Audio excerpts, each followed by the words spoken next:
Hey, how are you? This is my project, DistEvaL, for the Inference Time Compute Training Hackathon.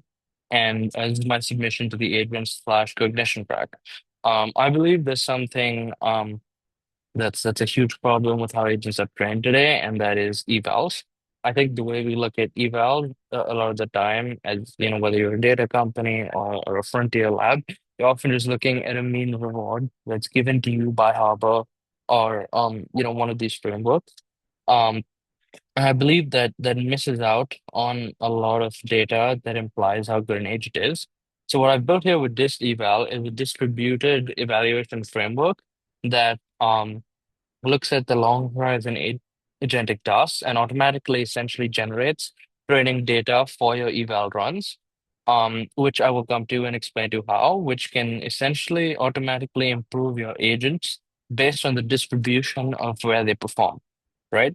And I just want to show you Harbor for a second. Essentially, this is kind of what you're looking at with Harbor. Obviously, this is probably an improved UI over that. But there's just a mean reward assigned to the performance of say Cloud Code, Gemini, and Codex.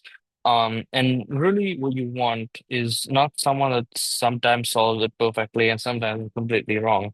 But you just want to improve an agent that's more consistent, right? And consistency is sort of a huge difference between the quality of a lot of agents. And I think distribution metrics can often reveal what the mean hides. And if you look at, some agents, you can see how, there's sort of a tail risk with Gemini and Codex, where the worst runs are absolutely horrible as compared to Claude, which seems to do better. This is over some training tasks that I have in an RM environment. And so these inconsistencies live essentially in these tasks where, Gemini and Codex can often score zero on some beginner tasks, while, they'll do better on a lot of hard tasks, right? Um, if you look, for example, this is sort of a mention of exactly what task Gemini did better on as compared to, where it failed. And sort of the free training signal exists that, there's an agent's best score on that task and there's an average. And this gap is essentially a score that the agent can reach, but it doesn't reliably. So you sort of have free training data lying on the in between on which an agent should self-improve, right? And that is what I call, and my framework calls, the recoverable data, where there's the spare which you can easily self-improve. Um, and this exists, here's sort of an agent rundown that I got for every single task where, how Gemini performs, how Claude performs, how Codex performs on a set of different tasks. And you sort of just run this kind of self-engine. It shows you, say, this is recoverable, right? Nothing is recoverable in Claude, and it's solved everything perfectly fine. Whereas here, there's three recoverable, right?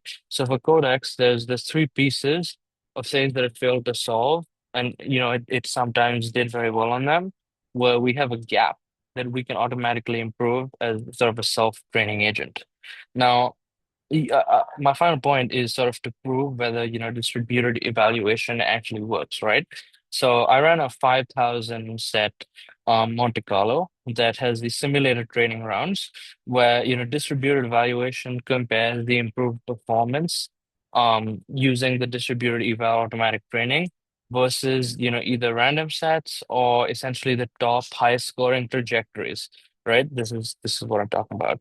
And on average, we see a huge difference in how well an agent performs when it is sort of self-trained on the distributed evaluation.